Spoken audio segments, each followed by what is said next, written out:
We just had the most amazing dinner. It was so good. So now I'm going to can the rest of this Chile Verde. And this is the first time I'm doing this. I don't see any safety problems with this because I'm copying a stew. I've checked out stew recipes and different soups and chili recipes. So they all pretty much tell me the same thing. I am going to can this quarts for 90 minutes. So I'm going to get busy and fill these jars. This a little closer so I don't make a mess, but I will anyway, because I usually do. So I've got hot jars, and I've got water in my canner heating. So hot jars, hot food, and hot water in the canner. And I'm going to fill these 1-inch headspace. Just about right. We're going to debubble. And maybe a tiny bit more.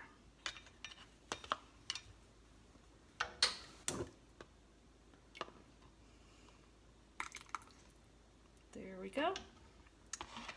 All right, and I always forget to get paper towel.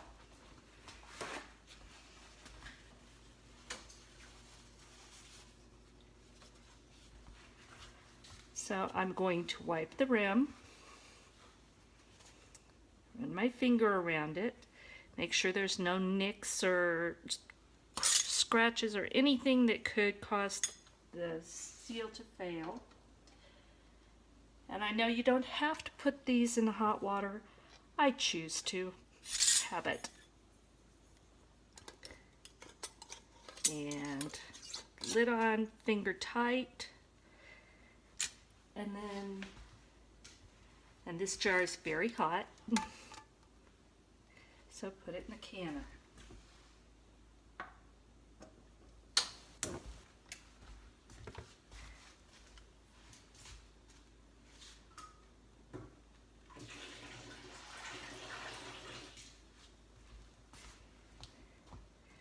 And because I'm off-grid and I don't use my dishwasher for keeping my jars hot, I fill a sink with hot water and then fill the jars with hot water. And I do it just before I need them. So these jars are pretty hot, so I don't worry about it. And they don't have to be sterilized because these will be in the canner for 90 minutes. Anything over 10 minutes, whether it's water bath or pressure can, it sterilizes it. You don't have to sterilize your jars, which is nice. That's one step we can leave out. Okay, a little more.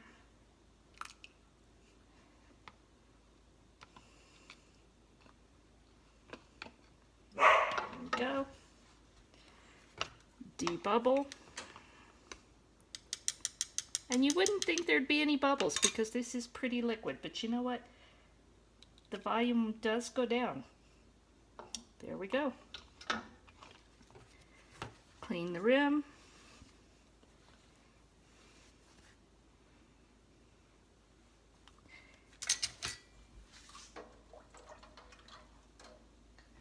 Get a hot lid.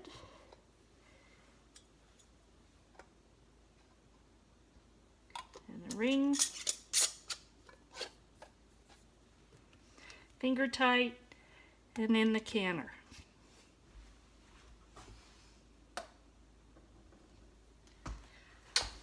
So I'm going to go ahead and fill jars until I run out, and we'll see how much I get.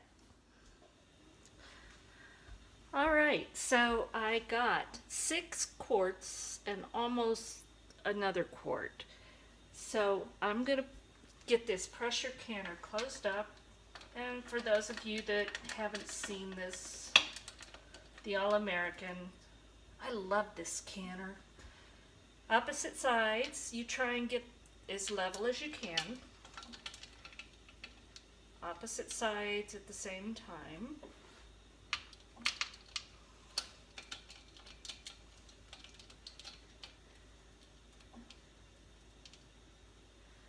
So tighten it down. There's no gasket, it's metal on metal. And you put just a light coating of oil, or you can use Vaseline. I choose not to because it's petroleum. So make sure it's closed tightly. I have the heat up on my range, it's on medium high. I'm gonna let this come up to temperature. It's already hot, so it won't take very long. I want it to vent a solid stream of steam coming out of the vent. And once it does that, I'm going to let it do that for 10 minutes. That gets all of the air out of the canner, and that is what makes it safe. So that's a very important step. Don't forget. You tighten it down, you let it come up on the heat, and when you see steady steam, that's hard to say. You know, I have trouble every time. When the steam is coming out steady, then you start a timer and count down 10 minutes. After that 10 minutes, you can put the weight on. And for me, I'm over 5,000 feet in altitude. There goes my dog. I'm going to put it on 15 pounds of pressure. And once I put this on, I'm going to wait for it to come up to the right pressure. And I will see it on the gauge, but I'll also know by the sound of the jiggle. And once it does that, I'm going to equalize the heat so it doesn't go too fast or too slow. And I'm going to count down 90 minutes. And that is mostly because it's got meat in it. But there are some other things that might require that. But in this case, it's going to be 90 minutes because it's meat at 15 pounds of pressure. Okay, just wanted to show you what this looks like because it's about there. So at this point, I am going to set the timer and 10 minutes. Once the 10 minutes is up, then I will put the weight on at 15 pounds of pressure. So this is what you're looking for. Okay, so I have now processed this for 90 minutes after it came up to pressure, and I've let it come all the way down to 0. So I'm going to check it and make sure that the pressure is all gone.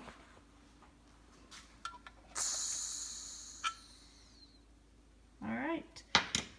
So now what I'm going to do is I'm going to loosen the lid. It's kind of cool in my house, so I don't want to take them out suddenly.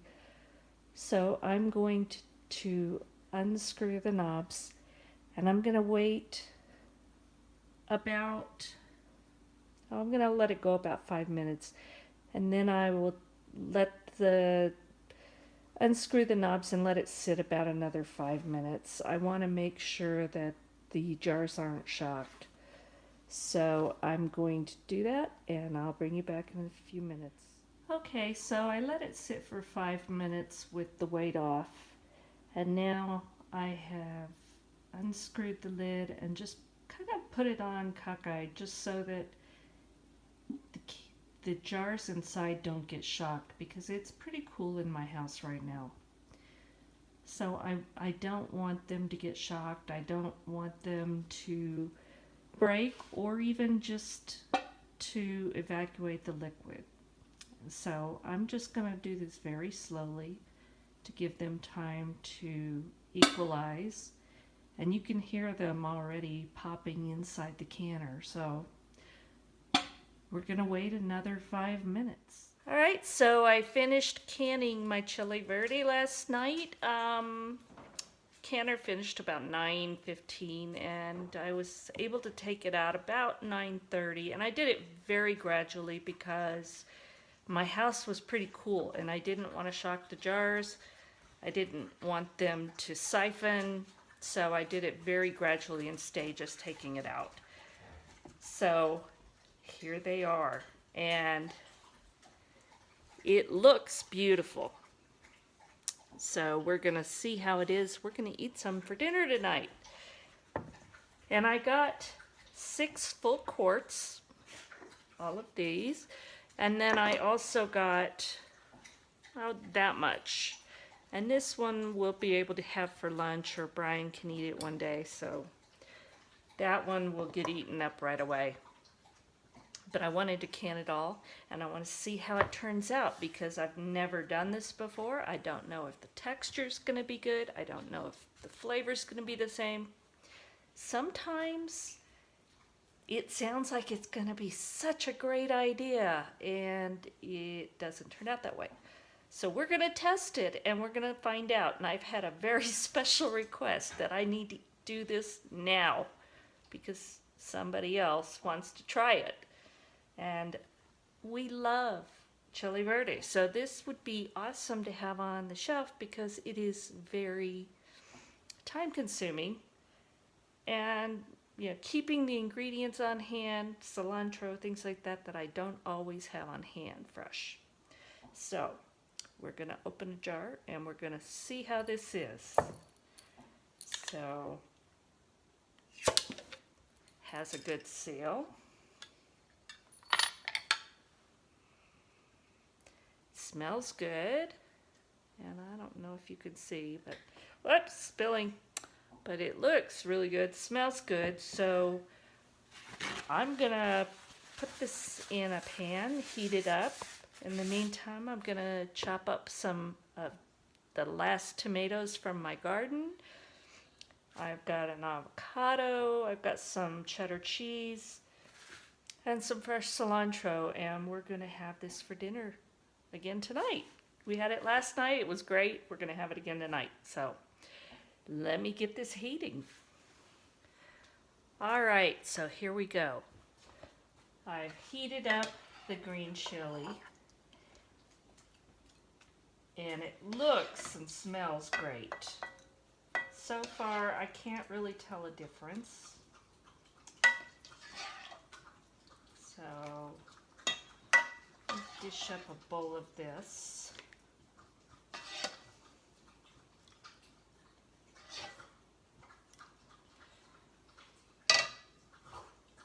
It smells wonderful. I'm going to add a fresh squeeze of lime because I really love that brightness that it gives. And I'm going to put some tomato on. First I'm going to add some cheese. Let's put cheese on it.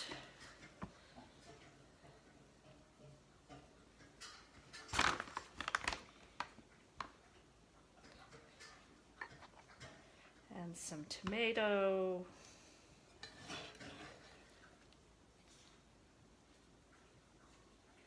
This just really adds to the flavor to us when you dress it up with a little tomato and lime juice, and we've got the cheese. And I'm going to put just a little bit of cilantro, fresh cilantro, and there's cilantro in it, so it's got that flavor. But this is just a little bit of freshness. So now we're going to give it a taste.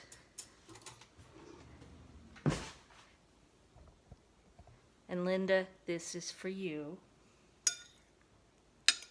And I decided not to put the avocado because this avocado just wasn't really good, so I'd rather not have it on there.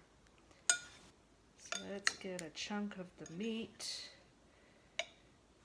some of all the stuff in there, and the tomato. Oh my gosh, this is going to be a big bite.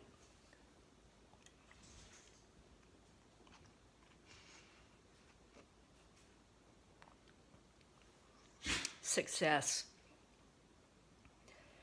The meat is really tender, but it's not mushy. It's still got a nice bite to it.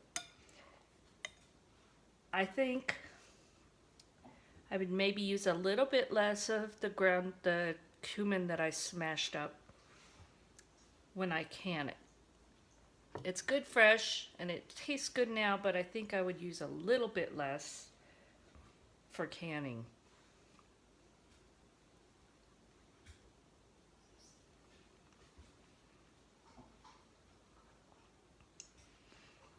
But I like it. I think that this turned out really good, and I'm going to do some more. So, yay, success. Now I know that I can can my Chile Verde and have it whenever we want it. Love that. I also think that I will leave out the cilantro next time and just add that in fresh when I reheat it. So it was a great experiment. I'm going to do this again. This is smoke from another fire that's not too far away, but hopefully they're getting that one taken care of. Thanks for watching Vicky's Country Home, and I hope you like and subscribe and share it with your friends.